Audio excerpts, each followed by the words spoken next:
I got you, babe. I got you, babe.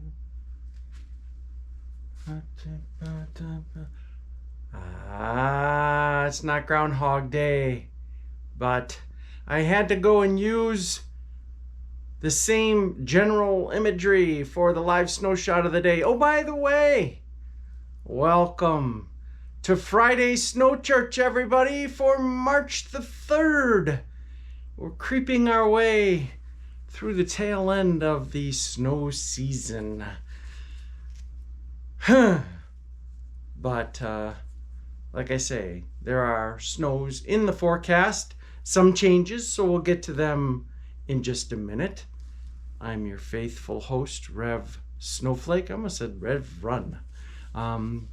Anyway, yeah, we're back up onto Mount Rainier. That is the only place I could find snow. I know there is snow getting itself organized or ready to fall in Illinois, but I checked a number of cameras in Illinois, around the Peoria area, over towards Kankakee, and did not see any snow yet. It looked like it was either rain or just not precipitating yet. So my apologies for not being able to show the Illinois snow.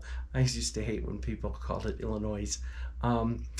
Anywho, yeah, so here we are back on Mount Rainier. They're probably getting another foot, 2, 3, 4, I don't know. These mountain locations are quite incredible. We can go to the radar, or no, 24-hour snowfall. Look, Mount Rainier is sitting right here. They got upwards of about 2 feet of snow there yesterday. Barely anything in the Midwest, just a little skiff of snow up there between North Dakota and Minnesota. Now we'll jump to the radar, and here is the storm getting itself all agonized and wrapped up. And boy, you sure would think that the signature right in here would be snow, but it wasn't. At least based on the webcams I checked. I didn't go into Indiana. Perhaps there are some snows, but really where most of the precipitation is right now is supposed to fall as rain, or maybe even a mixture with the snows to the north. And here is the model prognostication. We're using the European model at the moment, and you can see where the snows will be falling. Interesting, because right here is a station that I went to, and they're supposed to get 11.2 inches of snow based on the European model, but there was no snow falling at the moment. And this is the GFS, and it is somewhat similar, but you can see how it's leaving a lot of Illinois out. So GFS may actually have better handle on things as far as the finite details to this snowfall goes. So we'll see. We'll just see how things pan out. But certainly northern Indiana and southeast Michigan going to get some pretty decent snows, because all the models are indicating that to occur. So this is just the next, say, 24 hours or so. What I'm going to do now is I'm going to back out to the good old US of A. See if we can do that here. There we go. And then we'll run through that storm today, and then get through Saturday, which we're already into Saturday. Saturday night, Sunday. Start to see some snows up here in the Dakotas for Sunday morning that will streak out across the Midwest for Sunday and Monday, and some pretty decent snows to fall. I guess I could kind of go back to the Midwest view. No, the Great Lakes view is what I want to use now. Right there. And about 123 hours. There we go. Some pretty healthy totals. 14 inches in Marquette. Looks like 10, almost 11 in Wausau. Alpina, 16 inches of snow. Again, this is the GFS. The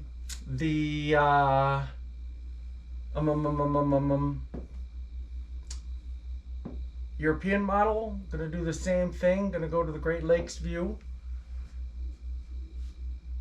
and go out to 123 hours.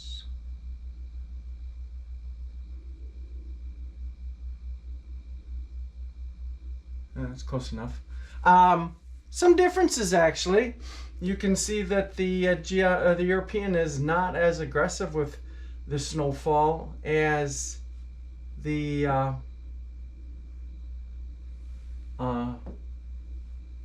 GFS is. GFS, especially northern Wisconsin and the central UP. So some, the usual sort of discrepancies in the models. It's funny, it seems like the models are getting more or having a harder time with the systems than they did a couple of years ago. It just doesn't seem like they're ever in agreement. I could be totally wrong on that, but it just seems like there's more discrepancies these days between the models, which makes it kind of difficult because you don't want to just throw a dart and go with one model over the other, and I really don't know of any meteorologist that can really nail it one way or the other. Used to be there was a model, the European, many years ago, seemed to really, really, really have a better handle on things than the GFS, but they made some noticeably large improvements to the GFS, and now it runs pretty much neck and neck with the European. So I'm glad that I'm not doing the stuff meteorologically wise, like I guess basically I'm glad I'm retired and just doing the website and Snow Church now, because it was nerve-wracking enough when I was doing it for the $1 million commodity traders, and had to get it right, when it was easier to get it right than it is now. Or maybe I'm just getting old and senile, who knows. All right, let's jump back to the continental US view, and then okay, this is through basically Sunday, Monday, and then there are more snows. Remember that second system that was going to get organized and bring some pretty heavy snows to Nebraska and South Dakota and then swing into the upper Midwest? Well, now look what it's going to do. Actually, this is the GFS. It doesn't really even indicate that system to occur so much. So I will go back to the European and show you that.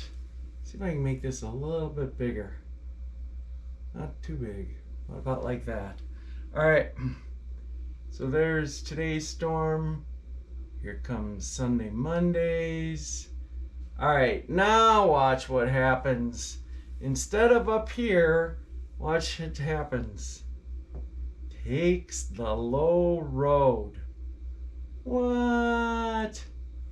What? More snow down in the south and up in here?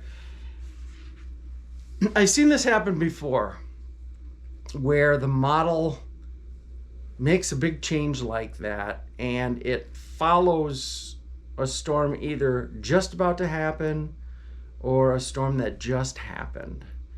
And I don't know all of the physics involved in these computer models, folks. But right now my confidence is pretty low that you would have the main band of snow come in this way. I think that yesterday's scenario is a little more along the lines of probably what to expect at this point, even though it's totally not on this map right now. We'll see if it goes back to that. Or perhaps the storm just doesn't really materialize or end up being a snow producer. Now we can go to the GFS, and it keeps most of the snow is actually concentrated in the plain states like the Dakotas, Nebraska, down into Kansas. Does not swing that much snow into the Midwest, if you see what I'm talking about. See that? Here we are at 240 hours, and it really didn't put much snow in the upper Midwest.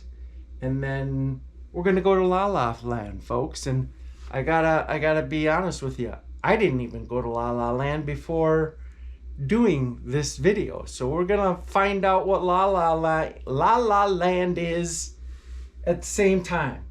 Drum roll, please. Not so much of anything. Boring.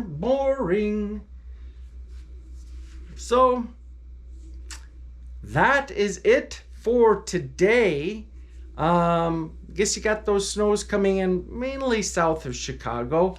It's really more of like a northern Indiana, southeast Michigan storm.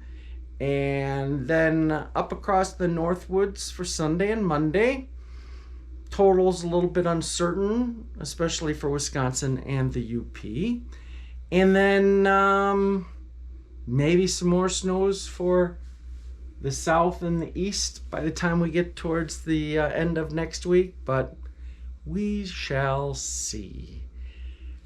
Have yourself a wonderful weekend, and I will talk to you again on the 6th of March, which Monday, I believe that's the 6th of March. Be safe, my friends. Come on up and enjoy the snow. It still is great. We're really having some great days. You know, it gets down to about maybe 15 degrees at night and then warms up to right around the freezing mark, maybe a little bit more, and we have sunshine. Yesterday afternoon, I was just like, this is a perfect early spring day. Beautiful fresh snow, sunshine, mild temperatures. Really doesn't get any better than that, in my opinion, for riding, because you're not frozen cold. You can even pull off the side of the trail, stop, take your helmet off, and just enjoy the scenery. And I'm looking forward to doing that next Saturday, the 11th. Got a ride planned with friends. So, all right, that does it. Keep those sticks on the ice, folks. Thanks for watching. Thanks for sharing. And thanks for being a fan of Snow Church.